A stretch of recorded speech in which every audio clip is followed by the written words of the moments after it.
And so I stopped, and then the Jeep's like this. And I was like, hey, it's a teeter-totter. Yeah. I didn't laugh. I was ready to come save. You're ready to come rescue, huh? I know. I've never actually lifted a wheel off the ground like that and rocked back and forth. I've gotten a wheel off the ground, but it's been kind of like where you're steady. Well, you Yeah. were perfectly. I've never teeter-tottered. Your wheelbase was perfect for Yeah. being between the rocks. Between the two. And because all the four doors kind of went over You it. And hit just both wheels. Yeah, you were good. You know what I thought was really interesting? Once I started teeter-tottering and after I made the joke about, hey, it's a teeter-totter, I put the radio down. I was like, oh, wait, is my traction control going to get me off of this? Or is that wheel going to spin? I was like, am I seriously going to get winched off of this silly little rock? And there was a massive cliff just to your passenger Yeah, side. there was a huge cliff. I'm I worried about I was that. actually quite impressed with Fred because he came round there. No, it was a non-event. And, well, not such a non-event, but he kept his two wheels tight on the inside. He hugged that cliff wall. He had grip on the cliff wall. Yeah, he avoided it. See, what I was doing for me is I was following your line most of this whole trip. And so I followed your line a lot to the T. Well, a that's lot a of big things. problem. That's your mistake. I actually take harder lines I on know. purpose to make it more fun. I figured that out really quick. So what I did was I wanted to see how the two-door would do with the four-door line. And there was a lot of times where it was like, well, that's a stupid line. I shouldn't do that. So I did a lot of bounce trying to go over that. 35-inch tires. You walked over, and I was like, wow, that got so close to his rails. I was like, I'll do it. Fred, are you going to do this? And then he didn't even pipe up. I see him with the rear mirror. He's like, I don't know. So I tried to take that rock, and sure enough, I just scraped the frame rail He the was whole saying, time. rookie. He's like, The bulls, where the young bull says, let's run down to the meadow and have our way with all those cows. Yeah. And the old bull will say, why don't we walk down right. and have our way with all of them? yeah, right. Why don't we save our energy? Well, no, that was the thing for me is that it's always interesting to see how the two-door does with the four-door lines, and it's clear that they definitely take two different lines. I also have like 4 inches of lift. Yeah, there's a which big gives me a difference little between extra articulation and Totally. and being able to disconnect that Totally. sway bar. If I had disconnected my sway bar, did you at all disconnect your sway bar? Every time I go into a road, that I disconnect the sway it bar was because disconnected? even if I don't need it, what Yeah. it will do is it'll make it a smoother ride It'll for make my it a passengers. much smoother ride, yeah. So I get less thrown around. Yeah. But there is a company, Anti-Rock or yeah. something, Yeah, they're that cool.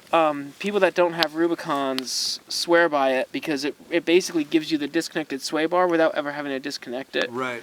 And one of my local Jeep buddies loves it, and he says that he thinks it's better than even having the sway bar disconnected. That's cool. Yeah, I've looked into that. I've never disconnected it because you can manually go down there and wrench it off. Mm-hmm. And I had thought about it a couple of different times, and I haven't ever done it. But that would have certainly helped with the teetering. Well, that's I why was you doing. teetered, is because Yeah. you couldn't drop enough. It didn't drop. Was it dropped pretty well? Yeah, but if you didn't have your sway bar connected, you would have been touching ground. I think when you disconnect the sway bar, you get like an extra 5.5 inches of That's crazy, droop. Yeah. I would have benefited from that on several of these trips. I was hitting rocks you were hitting. I just wanted to see how the two-door would do, but it was bouncy. That was the bottom line. That was what I got out of it. It's just a really rough line. Where yours is a different suspension. It's not apples to apples by any means. It's not even apples to oranges. It's like apples to white bread. But it's at least they're Jeeps. But you would go up things and it would look relatively smooth. I'd do it and just jounce the I was also heck out of the running Jeep. 15 psi. I have like 35-inch tires.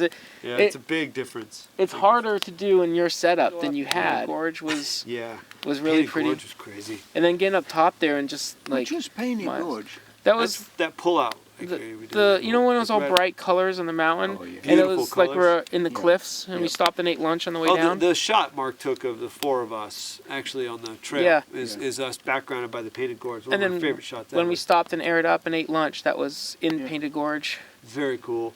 That was a beautiful run though. It was a little more technical. It was awesome and it was bouncy. And Yeah. the run Yeah. we did today, the Los Coyotes Indian Reservation, was insane. Yeah, That was Was it- beautiful. dirt road, cool, very pretty. Yeah. I was amazed top, though. at Snow. at the Yeah, the snow trees in the desert. and the park-like setting Yeah. near the top. That was beautiful. It was immaculate. What was cool was the absolutely outrageous 360-degree views at the top. Yeah, I think having that lookout tower added to the view because You can I just agree. imagine like having a purpose of that view. What it was to be up there. Yeah. 6,500 feet is what it's marked on the map. Yeah. 30. Outrageous. Yeah.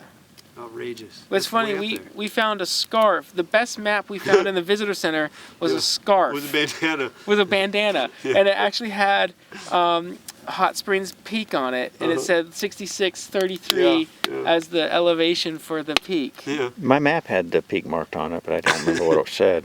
Yeah. We just thought that was really funny because Yeah, it's cool. we were looking for this high def map and we couldn't find anything, and then he Bandana. finds this bandana. I almost bought the bandana just I know, because. it was $6. It was probably worth it. Yeah, it was like the best map they had. I think it's interesting. I'm still recording audio, by the way. That, that's how they used to look out for fires. Oh, You- it's you could incredible. see so much from there. Incredible. That's a job I think I could have enjoyed. I would have liked that for probably a few days at a time, at least, maybe 4 days or so, and then I would have gotten a little. You know, there are places where you can arrange to spend the night in some of those old fire towers. That's cool. There's one in Colorado you can do that. I don't know if you can spend the night there, but there's an active fire tower, and it's in Colorado. It's amazing because it's so mountainy, Yeah. but you can actually see for these amazing distances west into the mountains, and then east in the plains and all this. And it's I haven't been up there. It was one of those things I wanted to do, and I never did before I moved. But a friend of mine did it, and they posted pictures of it. And the view was kind of like what we saw today. Just like, how do I see so far? That's insane. It's just, And it's The an view is active fire lookout, which is kind of cool.